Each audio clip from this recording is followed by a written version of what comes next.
जो जो इनकाउंटर हुआ है मैं पूरा न्यायिक जांच चाहता हूँ। ये है बिहार, कोई सुरक्षित नहीं है।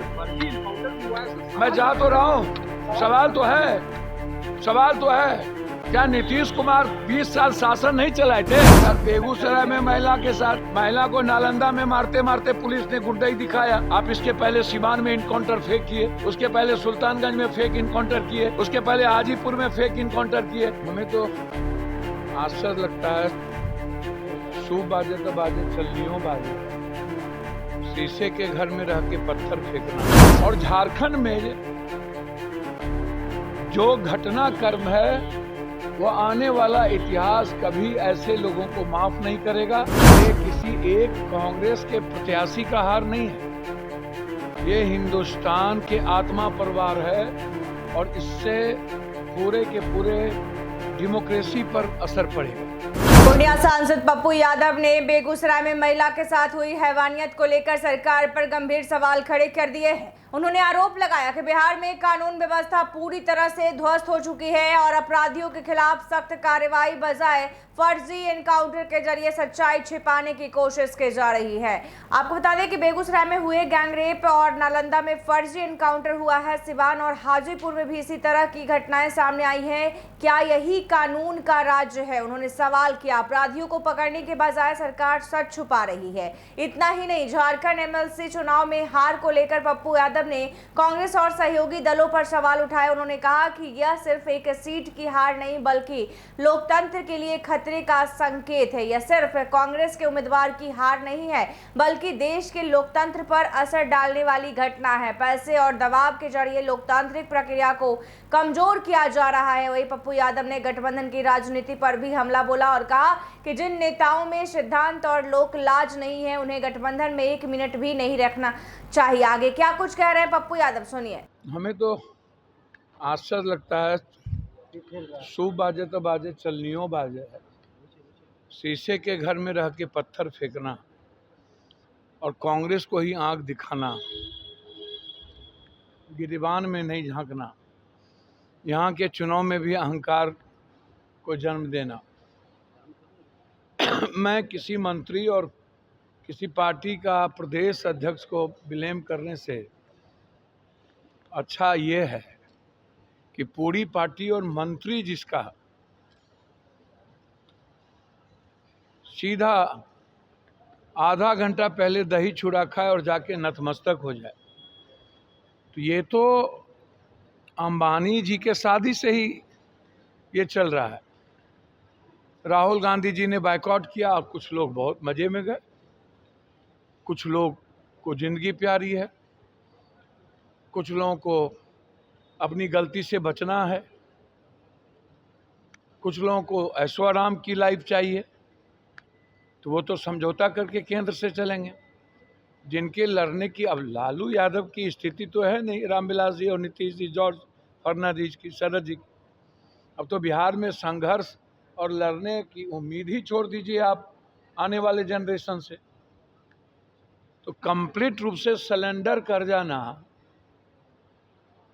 और पूरी तरीके से ये किसी एक कांग्रेस के प्रत्याशी का हार नहीं है, ये हिंदुस्तान के आत्मा परिवार है और इससे पूरे के पूरे डेमोक्रेसी पर असर पड़ेगा। आने वाले समय में इसी अंक गणित को लेकर के तो सबसे बड़ा सवाल है। ये जो ये तोड़ते जा रहे हैं कि मैं इसको तोड़ रहा हूँ करोड़ों 100 करोड़ रुपया लेके, ये क्या है? ये यही है कि 27 में हमें लगता है कि ये राष्ट्रपति बन के पूरा एग्जीक्यूटिव पावर ये राष्ट्रपति भवन शिफ्ट कर देंगे और लोकसभा को ये बिल्कुल डिफॉर्म कर देंगे। जो मुझे लगता है ये 363 लोकसभा को लेकर के ये पूरी एग्जीक्यूटिव पावर राष्ट्रपति को देना चाहते हैं और खुद राष्ट्रपति बनना चाहते हैं। इसके लिए तो ये पूरा का पूरा मसल एंड इकोनॉमिकल पावर है। और झारखंड में जो घटनाक्रम है वो आने वाला इतिहास कभी ऐसे लोगों को माफ नहीं करेगा जिसने पीठ में खुंजर भोंका है, जिसने कंप्लीट रूप से इंसानियत और समाज को कमज़ोर किया है, संविधान को कमज़ोर किया है, वह माफ़ी के जोग नहीं है। कांग्रेस को निर्णय लेना चाहिए, झारखंड मुक्ति मोर्चा को निर्णय लेना चाहिए। 1 मिनट भी मेरे ख्याल से गठबंधन में ऐसे नेतृत्व वाले को नहीं रखना चाहिए जिनको कोई लोक लाज नहीं है, जिनके पास कोई प्रिंसिपल नहीं है, जो सिर्फ अपनी लाइफ को सस्टेनेबल करने के लिए पूरी देश की डेमोक्रेसी को खतरे में डाल दिया। सर, आरोप प्रत्यारोप का दौर शुरू हो गया है। सर, राजद ने कहा कि कांग्रेस के साथ गठबंधन तोड़ लेना। अच्छा, मैं तो कह रहा हूँ इतना लेट क्यों कर रहे हैं? आंख बंद करके तोड़ लेना चाहिए। वो तो कंप्लीट बीजेपी की बी टीम भी नहीं है, स्क्वाड टीम है ये लोग। बिहार का बदला लिया गया। भैया स्क्वाड नहीं, बदले की कोई बात नहीं, पहले से स्क्वाड टीम है। चुनाव में भी हम जानते हैं, चुनाव में भी इन लोगों का म्यूचुअल अंडरस्टैंडिंग था। विधानसभा इन लोगों को लाइव, इन लोगों को ईडी से डर है, सीबीआई से, इन लोगों को जेल जाने से डर है। ये लोग लड़ना नहीं चाहते। इन लोगों को 13 करोड़ और भारत के 175 करोड़ लोगों से कोई मतलब नहीं। इन लोगों को इंसानियत से मतलब नहीं, बस इन लोगों को अपना होनी चाहिए। एक दिल्ली में बैठा है जिसको कि सिर्फ सियासत की बात करता है, 24 घंटा इंडिया के लोगों की बात नहीं करता है। और एक क्षेत्रीय पार्टी है जो पूरे देश की डेमोक्रेसी को खत्म कर रहा है। सर, बेगूसराय में सर एक महिला के साथ बेगूसराय में महिला के साथ, महिला को नालंदा में मारते मारते पुलिस ने गुंडाई दिखाया। 2 पासवान को मारते मारते नालंदा में मार दिया। ये इनकाउंटर क्या है? आप इसके पहले सिवान में इनकाउंटर फेक किए, उसके पहले सुल्तानगंज में फेक इनकाउंटर किए, उसके पहले हाजीपुर में फेक इनकाउंटर किए। ये इनकाउंटर है क्या? क्या इसके पहले नीतीश कुमार जी गुंडा से कंप्रोमाइज करके चलते थे क्या? ये जो सरकार की इतनी गंदी हरकत है। आज मैं बक्सर जा रहा हूँ, कल मैं नालंदा जाऊँगा, कल बेगूसराय भी जाऊँगा। मात्र चोरी किया था उसके घर में, महिलाओं ने कंप्लेन किया।